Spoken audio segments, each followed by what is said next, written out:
നമുക്കിപ്പോ എല്ലാം ആയില്ലേ.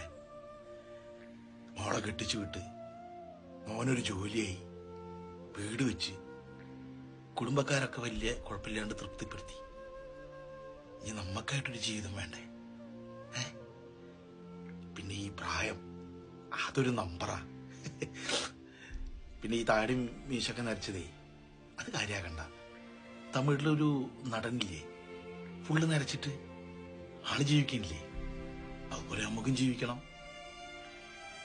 പിന്നെ ഞാനൊരു സൂത്രം പറഞ്ഞു തരട്ടെ. നമ്മളെ കല്യാണം കഴിഞ്ഞിട്ടേ 1 വർഷമായിട്ടുള്ളൂ എന്നൊക്കെ ചിന്തിച്ചാ മതി. അപ്പൊ നമ്മൾ ചെറുപ്പാവൂലേ?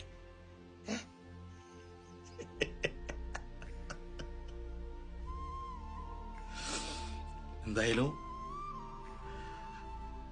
നമുക്ക് ജീവിച്ച് മതിയാകണ വരെ ദൈവം ആയുസ് നീട്ടി തരും, ഉറപ്പാ.